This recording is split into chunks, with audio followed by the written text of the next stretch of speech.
د کوفی خلکو حضرت حسین رضی الله تعالی عنہ ته خطوط راولېږل او هغه خطوطو کې دا لیکلي وو چې ته د اهل بیت سرداري او ته سبتم من الاسبات او ته سیده شباب اهل الجنه د تا په موجودګي کې یزید ته په مونږ باندې د خلافت هیڅ حق حاصل نه ده ته کوفی ته راشه مونږ ټول خلک د تا په لاس باندې بیعت کوو نو حضرت شاه ولی الله محدث دهلوی رحمت الله علیه هغه لیکلي چې 12000 خطوط دا د کوفی خلکو حضرت حسین رضی الله تعالی عنہ ته را لګلی وو حضرت حسین رضی الله تعالی عنہ با یو خط کلاوه او بیا به سوچ کاوه چې آیا زه کوفی ته ولاړ شم که نشم ولاړ بیا به بل خط کلاوه او به ویل چې زه کوفی ته ولاړ شم که نشم ولاړ په دې شکوک او شبهات کې حضرت حسین رضی الله تعالی عنہ مبتلا و په دې وخت کې د صحابه کرامو نه مشوره واخیستله او عبد الله بن عباس رضی الله تعالی عنہ نه هم مشوره واخیستله او صحابه کرام ورته فرمایل چې ته کوفی ته مزه د کوفی په خلکو باندې اعتماد او اعتبار نشته نو بیا به حضرت حسین رضی الله تعالی عنہ سوچ وکړو وای کچیرته د قیامت پر ورځ باندې الله جل جلاله د مانه دا پښتنه وکړه چې کوفی خلکو تور غختلی او تا د تګنه انکار وکړو په هغه وخت کې تا د حق حمایت ولی نه وکړو په هغه وخت کې تا د باطلو تردید ولی نه وکړو نو زه به الله پاک ته څه جواب ورکوم په دې وخت کې صحابه کرام رضوان الله تعالی علیهم اجمعین حضرت حسین رضی الله تعالی عنہ ته دا مشوره ورکړه چې ته کوفی ته مزه د کوفی خلک چې کوم دي د هغه په خطوط باندې هیڅ اعتماد او هیڅ اعتبار نشته نو داسي حضرت حسین رضی الله تعالی عنہ ته حضرت عبد الله بن عباس رضی الله تعالی عنہ هم دا مشوره ورکړه خو حضرت حسین رضی الله تعالی عنہ یو ورځ مشوره وکړه او سوچ وکړو او په دې خبره فیصله وکړه چې زه کوفی ته نظم د ما په ځای باندې مسلم بن عقیل دا زه کوفی خلکو ته لګم او هلته به معلومات واخلي چې آیا د دې خلکو خطوط صحیح دي او که غلط دي کچیرته د دې خلکو خطوط صحیح او د بیعت اقرار کړی وو بیا به زه ورشم او کچیرته د دې خطوط صحیح نه وو غلط وو نو بیا زه کوفی ته نظم مسلم بن عقیل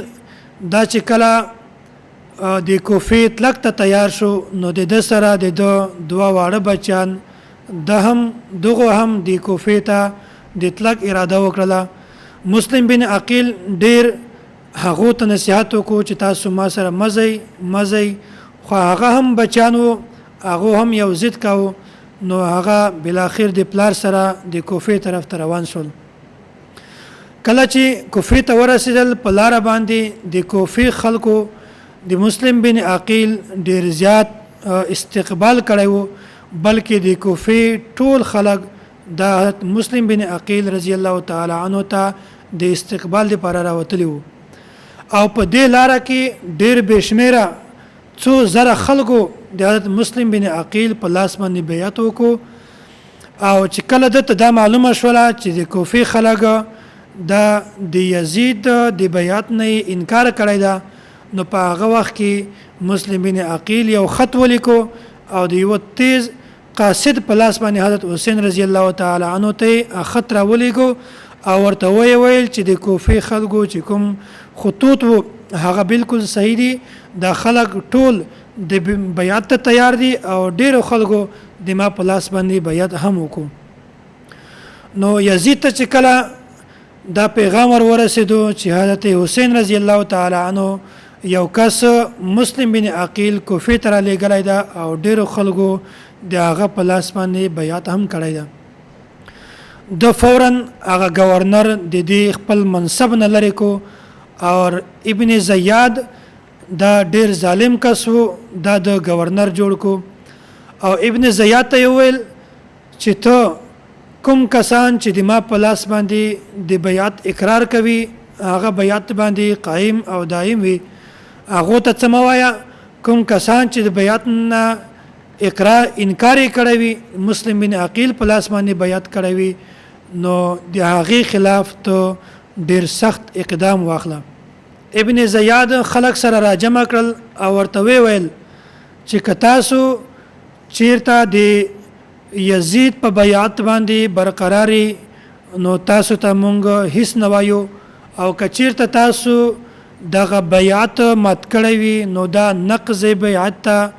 نو دا نقض بیعت سزا چې کومه ده دا مرګ ده کوم کسانو چې د یزید په لاس باندې د بیعت اقرار کوي هغه صحیح ده کوم کسان چې د مسلم بن عقیل په لاس باندې د بیعت اقرار کوي هغه د دې بیعت نه رجوع کوي وګرنه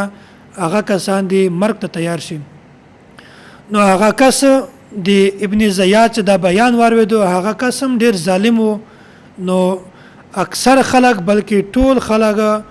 د مسلم بن عقیل د بیعت نه انکار وکړو او د یزید په بیعت باندې د خپل ځان برقرار کو په هغه وخت کې هیڅوک هم مسلم بن عقیل ته د پناه ورکول ول نه وو او صرف یو کس وو هانی ابن عروه دغه حضرت مسلم بن عقیل ته پناه ورکړه او کور کې هغه ورسره رهایش ورکو نو ابن زیاد چې کوم لشکر وو دغه د هانی ابن عروه په کور باندې را بدل شول او په دې ځای کې هم مسلم بن عقیل د ابن زیاد لشکر ته و فرمایل چې مونږ ته د کوفه والو خطوط را لګلی وو زه ذکر اغلم او کچیرته د په خپل خطوطو کې صدق نه لري بلکې هغه خطونه د دروغجن وي نو مونږ ته واپس راکا زب مدینه ته واپس ورسم نو ابن زیاد لشکر ول ورته ویل هغه فوج ورته ویل چې مونږ ته واپس مدینه ته نه پریدو بلکې تا ته واپس د تګ اجازه نشته تا به مونږ دلته قتل کوو نو د ابن زیاد لشکر د حضرت هانی ابن عروه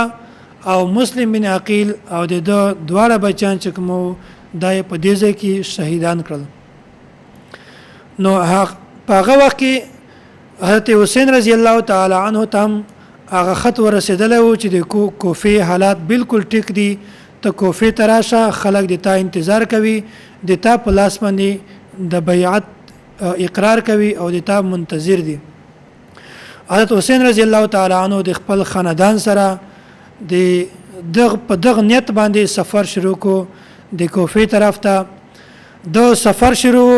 په لار کې حضرت حسین رضی الله تعالی عنہ ته دا پیغام ملاو شو چې مسلم بن عقیل سره د دوړو بچانو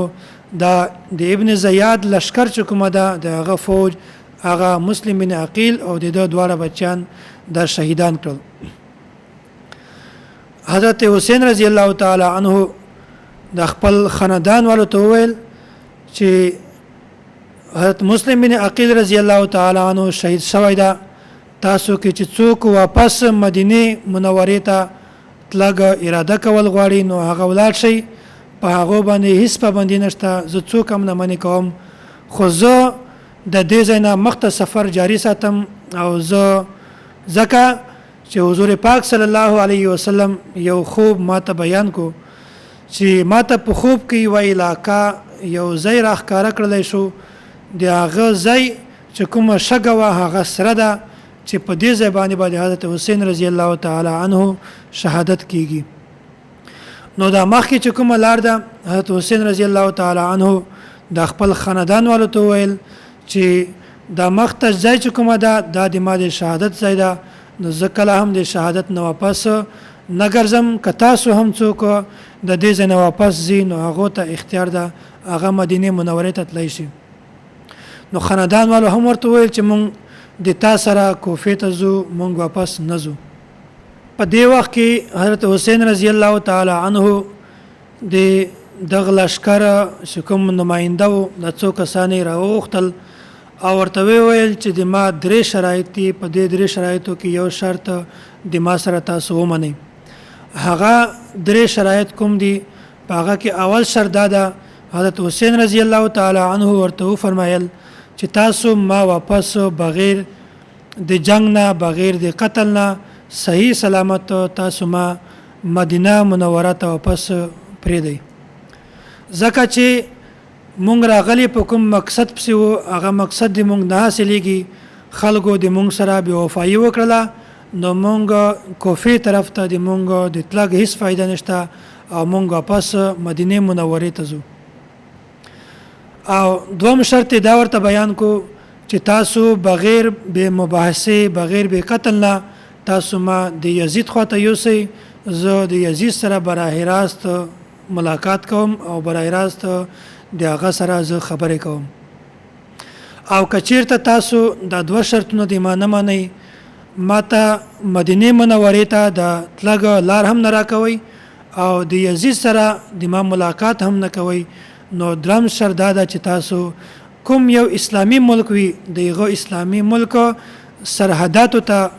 مونږ ته پناه راکوي مونږ ته لاره کوي چې هغه اسلامی ملک ته مونږ لاړ شو نو د ابن زیاد د لشکر چې کوم نماینده و هغه د دې درې سره شرطونه انکار وکړو او ورته فرمایل چې مونږ دا درې سره شرطونه نه منو یو شرط دا ده که چیرته ته د یزید په لاس باندې بیعت کوي نو مونږ تا ته بالکل د تا د شرطونه منو او ته که چیرته د یزید په لاس باندې بیعت نه کوي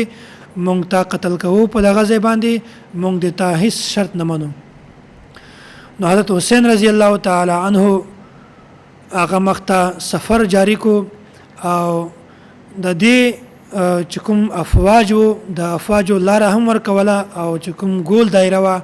دا ګول دایره د محاصرې والا دا یې هم پتنګوله چې کله دی د کربلا میدان ته ورسېدل په هغه میدان کې 40 دن 40 ورځې په دوی باندې د اوبو پابندي وه دوی ته یې اوبه هم نه ورکولې اوبه نه ورکول دا یو ځان ته شی ده او بیا چې کله د سمندر غاړه وي اوبه موجودې وي په نظر باندې هم راځي بیا هم څوک د اوبو نه انکار درته وکړي نو دا ډېر غټ امتحان ده نو 40 ورځو نه بعد حضرت حسین رضی الله تعالی عنه مشر بچی علی اکبر دا د کوم افواجو د دې طرف ته روان سو هغه سره جهاد شروع کو بهرال د کافرانو د افواجو ډیر صفونه ورمات کړل بل اخر بیا هم هغه یو کسو د جهاد په نیت سره هم نه وراوتلی د هغه سره وسایل هم نه نو هغه کې یو کس چې کوم په هغه علی اکبر یې شهید کو حضرت حسین رضی الله تعالی عنه ورغی او علی اکبر په خپل لاسو کې راواخستی او خپل خیمه ته راوړ او ورته ویل د خپل کور خاندان والو ته چې تاسو دا سنبال کړئ د کور خاندان وال هغه په دې باندې جړل نو حضرت حسین رضی الله تعالی عنه ورته فرمایل چې الله پاک مونږ ته د جړه حکم نه درا کړی بلکې مونږ ته د صبر تلقین او د صبر حکم را کړی دا چې کله هم د تاسو سره داسې واقعا راشي نو تاسو په دې باندې صبر کوئ نو هغې نه بعد د حضرت حسین رضی الله تعالی عنه وړه بچی وه هغې علی اصغر په لاسو کې راواخیستی او د حضرت حسین رضی الله تعالی عنه په لاس کې ورکو او ورته ویل چې دا خو یو معصوم بچی ده د لشکر والو ته وایي چې دغه خو د اوبو ورکي دا که تاسو معصوم نه دا یو معصوم بچی ده دا خو د جهاد لپاره نه راغلی نو حضرت حسین رضی الله تعالی عنه علی اصغر په لاسو کې واخیسته نو په هغه د فوج په لشکر کو یو ظالم چې هغه په نزه باندې علی اصغر وویشت د حضرت حسین رضی الله تعالی عنه په لاسو کې هغه شهید کو حضرت حسین رضی الله تعالی عنه علی اصغر دغه سي کور تراور او کور والو ته ویل چې دغه ګول هم سنبال کړي نو بیا دا یو د صبر او د تحمل ځای ده چې په کوم ځای کې د ته بچای د مخته شهید کیږي او په کوم ځای کې چې یو بچای د په لاسو کې کافران هغه شهید کوي نو دا ډیر یو د صبر ځای ده چې په هغه وخت کې حضرت حسین رضی الله تعالی عنه خپل خاندان ورته د صبر تلقین ورکاو اخر کار حضرت حسین رضی الله تعالی عنه دام د خپل خیمه نه بهر ته ووت او لشکر والو ته ویل چې ما تاسو مشهید کوي، ما ته صرف دومره ټیم راکړئ چې زه 2 رکعاته نفلونه وکم. نو کله چې حضرت حسین رضی الله تعالی عنه او داس وکړو او په نفلو باندې ودرېدو، نو په دې په فوج کې یو کس چې کوم شمر، نو هغه کس حضرت حسین رضی الله تعالی عنه باندې د نیزه حمله وکړه. حضرت حسین رضی الله تعالی عنه یې په دې ځای کې شهید کو. بیا هم د ظالمانو په دې ځای باندې دا خبره نه پرې خودله، بلکې د حضرت حسین رضی الله تعالی عنه سر کاټ کو او د یزید په دربار کې هغه سر پیښ کو چې دا مونږ قتل کو. بیا هم حضرت حسین رضی الله تعالی عنه او د په خاندان کې دومره زیات صبر او تحمل و چې هغه مخکې 2 بچان شهیدان شول، بیا هم د صبر نه کار واخیستی او خپل کور والو ته دا حکم ورکاو چې تاسو صبر کوئ، ځکه چې الله پاک مونږ ته د صبر تلقین او حکم را کړی ده. د دې نه مونږ ته دا سبق هم ملاویږي چې کوم کسان دی الله پاک په لار کې شهیدان شي، دا ته تاسو د مړي نه موایي، بلکې هغه شهیدان دي او ژوندي دي، خو تاسو د هغه د ژوند شعور نه لرئ. الله پاک په قرآن کریم کې فرمایي ولا تقولوا لمن يقتل في سبيل الله اموات بل احياء ولكن لا تشعرون. او بل ځکه فرمایي ولا تحسبن الذين قتلوا في سبيل الله اموات بل احياء عند ربهم يرزقون. رضي الله تعالى عنه وعنهم. الله جل جلاله دی د صحابه کرامو محبت، د صحابه کرامو مقام او مرتبه زمون په زړونو کې کینوي. واخر دعوانا ان الحمد لله رب العالمين.